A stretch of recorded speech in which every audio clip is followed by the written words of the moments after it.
Is it time to hit the panic button on Guardians ace Tanner Bibee? Bibee has struggled as of late, including giving up 8 earned runs the other night to Atlanta in an absolute shellacking loss, 13-1 loss. It begs the question, frankly, is it time to reset on Tanner Bibee and kind of look at options? Make sure you hit that like button, hit subscribe, and give us a call. Leave us a voicemail. We'll play it. 216-260-3433. Noah, Bibee struggling. Are you in or out on the Bibee train? I'm not out. I'm concerned. I am definitely at panic button level a little bit now because this dates back to last year. We've seen it this year. We've seen it a couple times throughout his career. We paid him. We gave him an extension to remind everyone it was a guaranteed amount of $48 million through the 2030 season. And yet, that last year is kind of like a void year in the NFL, right? It's a $21 million club option, which means we'll just defer it and give him $1 million buyout, probably no matter what, depending on our ownership group. But we put a lot of money into Bybee, and right now he's not performing. I mean, if you pull up his season statistics, and I know it's only a couple starts, he's 0-2, 6.38 ERA, 18 strikeouts, 1.64 whip. It is not looking good for a guy that a lot of people in 2024 assumed to be the ace of the Cleveland Guardians. Yeah, I mean, the biggest question for me, that takeaway from that Atlanta game, is that he was getting ahead of batters in the count, and yet it didn't matter. He still gave up the 8 earned runs. There are guys knocking on the door, of course. I don't want to get ahead of ourselves here, but a Daniel Espino comes to mind down in Columbus. I don't think we're there yet. Don't get me wrong, and it's a long season. I think any of these is the panic button too soon, considering we're in April. We're not even in May yet. I mean, I think it's a little ridiculous to have these conversations, but it goes back to last year as well because he didn't look as dominant as 2024 either. So it does beg the question at this point. It begs it too. And then you think about what's going on with the pitching room for the Cleveland Guardians right now. You have Parker Messick playing amazing baseball. You have, of course, Gavin Williams, big rig, slinging it. He just slang it against the St. Louis Cardinals and did damage, and we won the game. It was like 9-4, but it was like 9-1 when Gavin was still pitching in that game. So there's still a lot of good pitching on this team. It bothers me, right? Because we think and we've seen Tanner Bibee at his best, and this has not been it. And then I start to think too, and I want to ask you, Eric. The injury came up in his first start, when the season opener. Do you Mhm. think that might be what's going on right now, or do you think he's just in a slump? I don't know. First of all, to answer your question, it certainly begs the question, but Carl Willis has those guys ready to go every single year. So I can't imagine their role. I mean, they get a strain and they're out for a week or two. They're very careful with pitchers, MLB in general. They don't normally rush guys back from injury. So my gut says no, but I also can't really explain, what's going on with him. It feels like in that game the other night, it feels like he just couldn't find his rhythm. Like he's in a jam, in the first, got his way out of it, but then he wasn't really landing things. Like the changeup was off. I think Vogt even talked about that, where it's just, it was one of those nights where he just didn't have his best stuff. I think where we get a little mixed up with Tanner Bybee as Guards fans is we call him an ace.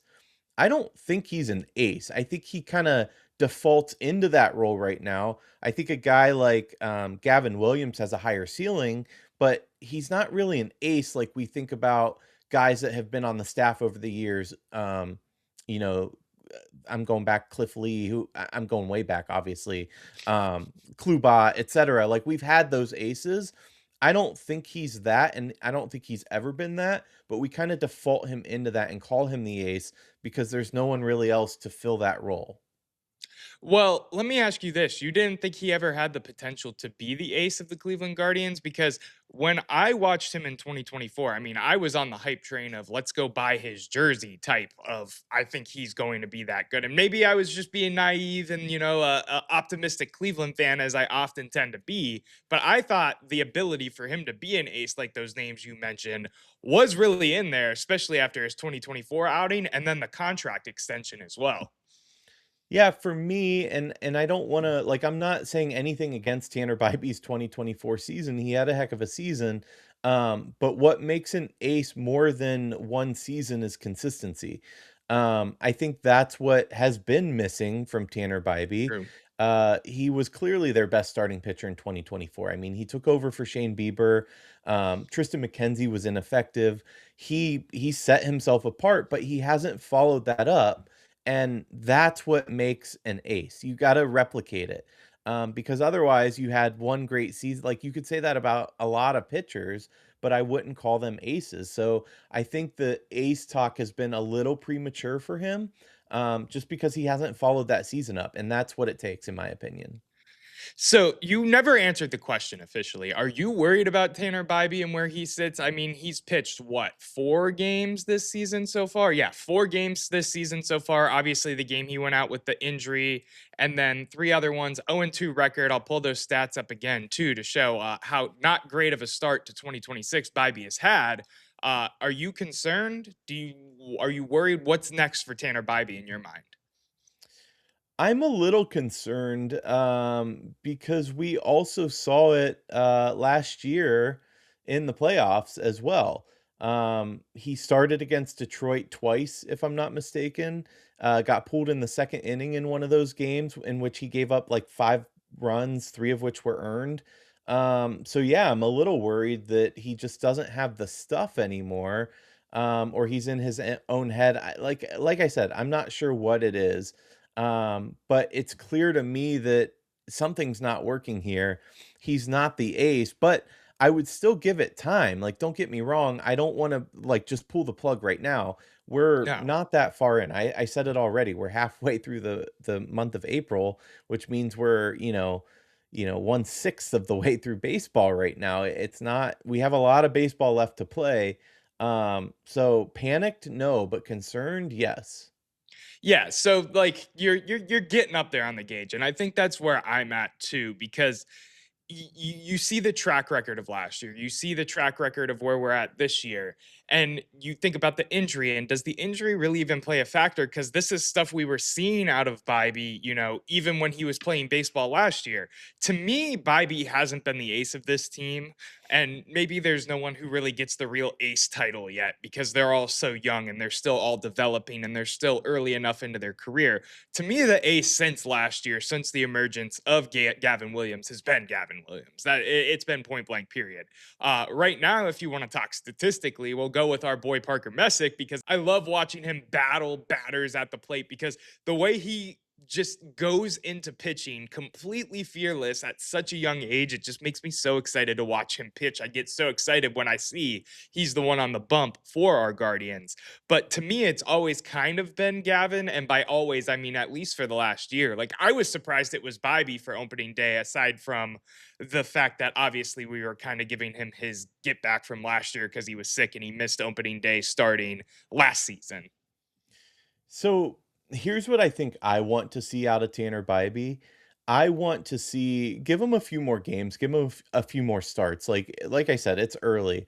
If he's not coming around, if this trend continues, then I would move him into a middle relief kind of role. At least for a little while. Almost rehab him in the major sort of thing. I'm not talking about sending him down or anything like that, but make him a middle reliever, see if that helps. He sees different situations. Batters see he sees different batters in a way. Not actual guys, but it's different than starting and trying to go through 6 or 7.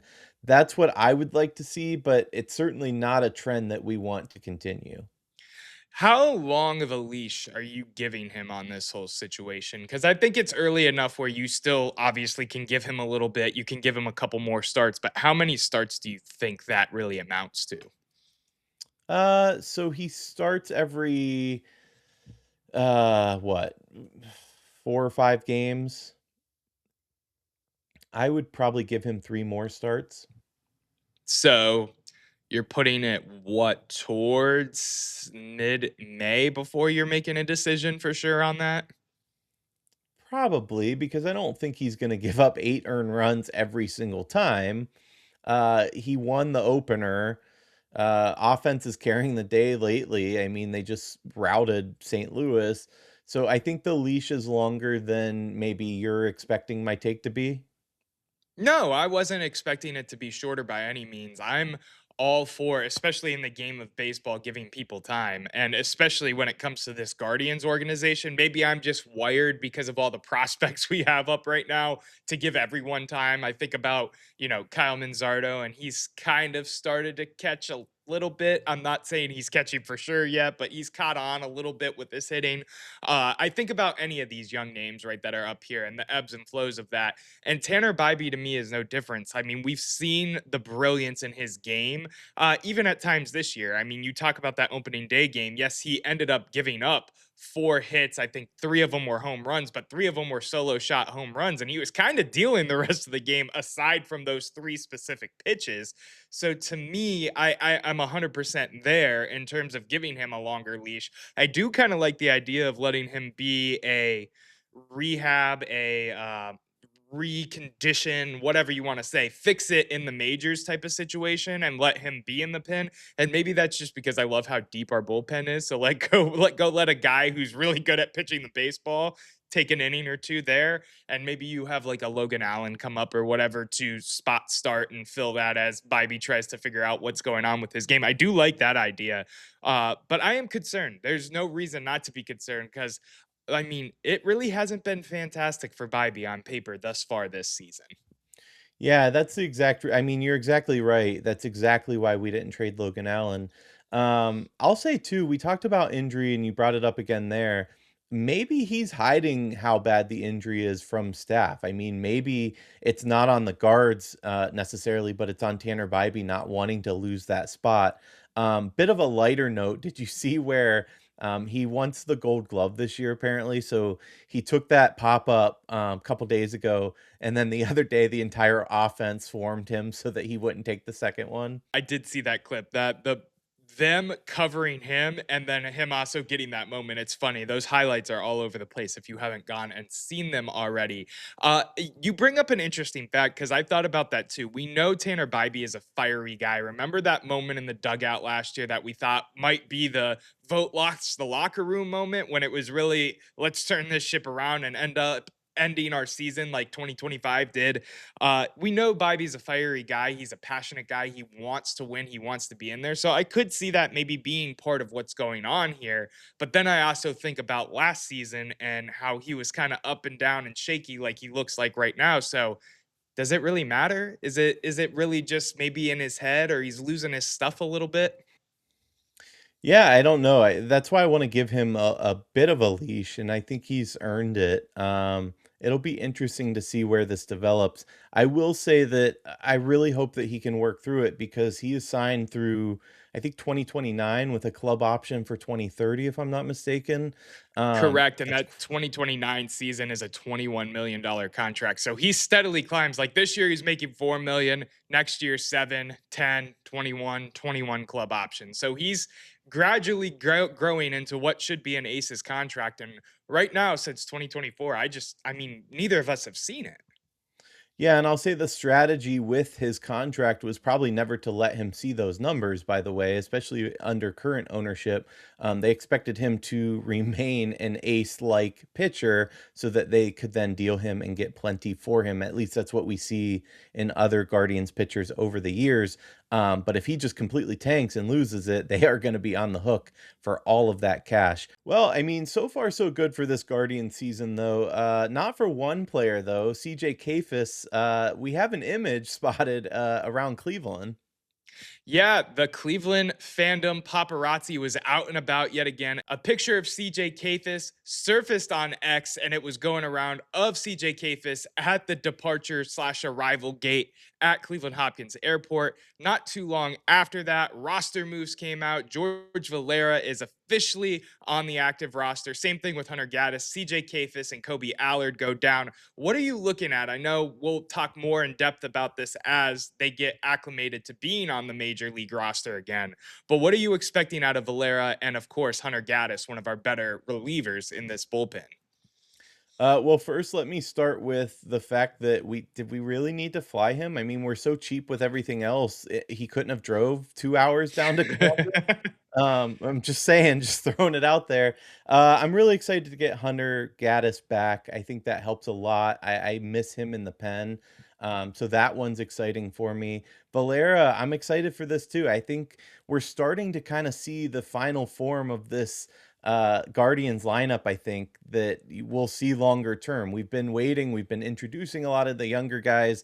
But it doesn't surprise me at all. We talked about this last week. CJ Kafis, I'm not sure that he'll be back up a ton this year. We'll see how that plays out. But I think we're starting to see kind of like the trend of where this roster will go. There's a few more guys that we've talked about, but I'm pretty excited for it. And they're hitting the ball so far. I mean, for the most part. I got to give you crap before we keep going because you are assuming that we're flying CJ Kafis from Cleveland to Columbus when we, in fact, flew CJ Kafis from St. Louis to Cleveland to then drive Oh, down to okay. Columbus. But I let you roll because the joke was funny nonetheless. So That there's that that. makes more sense at least. There's that. Number two, I am kind of sad that it's CJ Kafis. It makes the most sense, especially with Angel playing as well as he has as of late. Again, hitting another home run in the St. Louis series to start that series. I think Kafis still has a ton of potential. I do think we'll see him back up here in some way, shape, or form, whether it be an injury or someone slumps in this season. And, he had himself a rough first series with the Mariners, turned it around, hit some home runs. He's played some good baseball. Hopefully, he can continue to build confidence down in AAA, come up here and be a key piece for this Guardians organization because he is a good prospect. He has some clout to his name. He's got some time in the majors now. Hopefully, he can continue to build on that and be a guy that can contribute heavily to this Cleveland Guardians team. Now, that being said, I'm so excited to see George Valera up here. I mean, highly touted prospect at one time for the Cleveland Guardians, obviously fell off a cliff with some injury concerns. Finally here again. He was finally here last year. I mean, we've been talking about the Chase DeLauder, George Valera, Cleveland Guardians for quite some time now, and we're at a spot where we could see both of them play extended time. I would knock on wood if it didn't mess up my mic. See them play extended time, healthy for the Cleveland Guardians in the majors. And I, for one, cannot wait. It is the first notch in terms of the getting more and more excited as summer comes along. Of course, Travis Bizana. We got Juan Brito up here, and he's been playing good baseball.